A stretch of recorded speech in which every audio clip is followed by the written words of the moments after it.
शुक्र दातिया तेरा शुक्र दातिया। जिंदगी रही है, जिंदगी रही है गुजर दातिया, शुक्र दातिया तेरा शुक्र दातिया।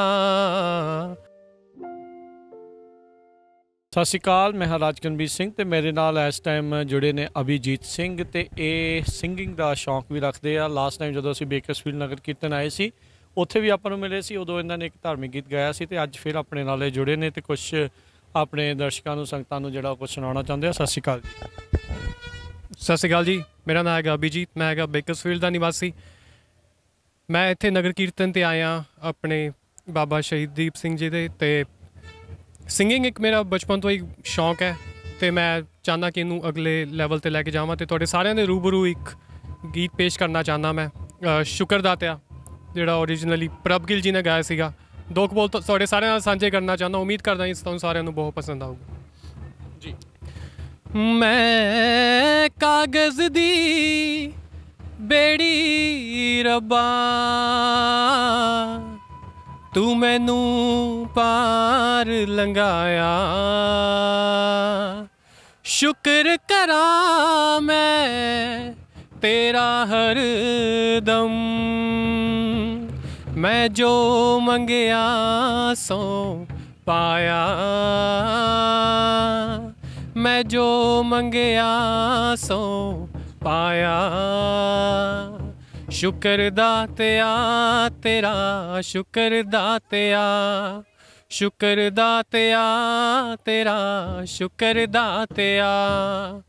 जिंदगी रही है, जिंदगी रही है गुजर दातिया, शुक्र दातिया तेरा शुक्र दातिया, शुक्र दातिया तेरा शुक्र दातिया। आम रहा या खास होवा एह कदे ना चावा मैं, मुल मेहनत दा पै जावे एह करा दुआवा मैं। आम रहा या खास होवा एह कदे ना चावा मैं, मुल मेहनत दा पै जावे एह करा दुआवा मैं। बस ए ना बख्श दे, बस ए ना बख्श दे हुनर दातिया, शुक्र दातिया तेरा शुक्र दातिया, शुक्र दातिया तेरा शुक्र दातिया। Thank you Abhijit, thank you very much. So singing का तुहानूं कदों तो शौक है?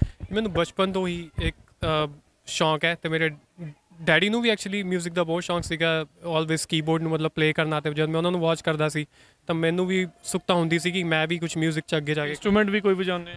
ਹਾਂਜੀ, ਮੈਂ ਹਾਰਮੋਨੀਅਮ, ਕੀਬੋਰਡ, ਗਿਟਾਰ ਦੀ ਕਲਾਸਿਸ ਵੀ ਲਈਆਂ ਸੀਗੀਆਂ ਤੇ ਹਾਂਜੀ ਕੀਬੋਰਡ ਦੀ ਕਲਾਸਿਸ ਵੀ ਲਈਆਂ ਸੀਗੀਆਂ ਤੇ ਹਾਂਜੀ ਮੈਂ ਹੁਣ ਇੱਥੇ ਕੀ ਐਜ਼ ਏ ਮੇਨ ਪ੍ਰੋਫੈਸ਼ਨ ਦੇ ਤੌਰ 'ਤੇ ਕੀ ਕਰਦੇ ਜੇ ਤੁਸੀਂ ਚਾਹੁੰਦੇ ਹੋ ਨੈਕਸਟ ਲੈਵਲ ਜਿਹੜਾ ਉਹ ਜਾਣਾ? So it's like cut throat business. ਹਾਂਜੀ, ਮੈਂ ਐਕਚੁਅਲੀ ਰਾਈਟ ਨਾਓ ਜੌਬ ਕਰ ਰਿਹਾ for a trucking company as a dispatcher ਤੇ ਕਲੇਮਸ ਅਸਿਸਟੈਂਟ। ਤੇ ਸਿੰਗਿੰਗ ਦਾ ਮੈਂ ਸਾਈਡ ਬਾਈ ਸਾਈਡ ਕੋਸ਼ਿਸ਼ ਵੀ ਕਰ ਰਿਹਾ, ਜਿਸ ਤਰ੍ਹਾਂ ਈਵੈਂਟਸ ਹੁੰਦੇ ਆ, ਕੋਈ ਪਾਰਟੀਜ਼, ਬਰਥਡੇ ਪਾਰਟੀਜ਼ ਵਗੈਰਾ ਹੁੰਦੀ ਉੱਥੇ ਵੀ ਕਰ ਰਿਹਾ। ਤੇ ਇੱਕ ਆਪਣੀ ਐਲਬਮ ਵੀ ਕੱਢੂੰਗਾ ਇਨ ਦਾ ਫਿਊਚਰ, ਬਹੁਤ ਜਲਦੀ ਵਰਕ ਕਰ ਰਿਹਾ ਉਹਦੇ ਉੱਪਰ, ਪ੍ਰੋਜੈਕਟ ਚੱਲ ਰਿਹਾ ਜੀ। ਐਜ਼ ਸੂਨ ਐਜ਼ ਇਟਸ ਆਊਟ ਮੈਂ ਸਾਰਿਆਂ ਨੂੰ ਫਿਰ YouTube ਤੇ ਸ਼ੇਅਰ ਕਰਕੇ ਦੱਸਾਂਗਾ ਜੀ। Thank you Abhijit, thank you very much and best of luck. ਧੰਨਵਾਦ, ਮਿਹਰਬਾਨੀ ਜੀ, ਸਤਿ ਸ਼੍ਰੀ ਅਕਾਲ। ਸੋ ਇਹ ਸਨ ਅਭਿਜੀਤ ਜਿਨ੍ਹਾਂ ਦੇ ਨਾਲ ਆਪਣੇ ਨਾਲ ਗੱਲਬਾਤ ਕੀਤੀ ਤੇ ਸ਼ੁਕਰ ਦਾਤਿਆ ਗੀਤ ਜਿਹੜਾ ਆ ਉਹ ਆਪਾਂ ਨੂੰ ਸੁਣਾਇਆ। ਗੱਲਬਾਤ ਇੱਥੇ ਸਮਾਪਤ ਹੈ। ਸਤਿ ਸ਼੍ਰੀ ਅਕਾਲ।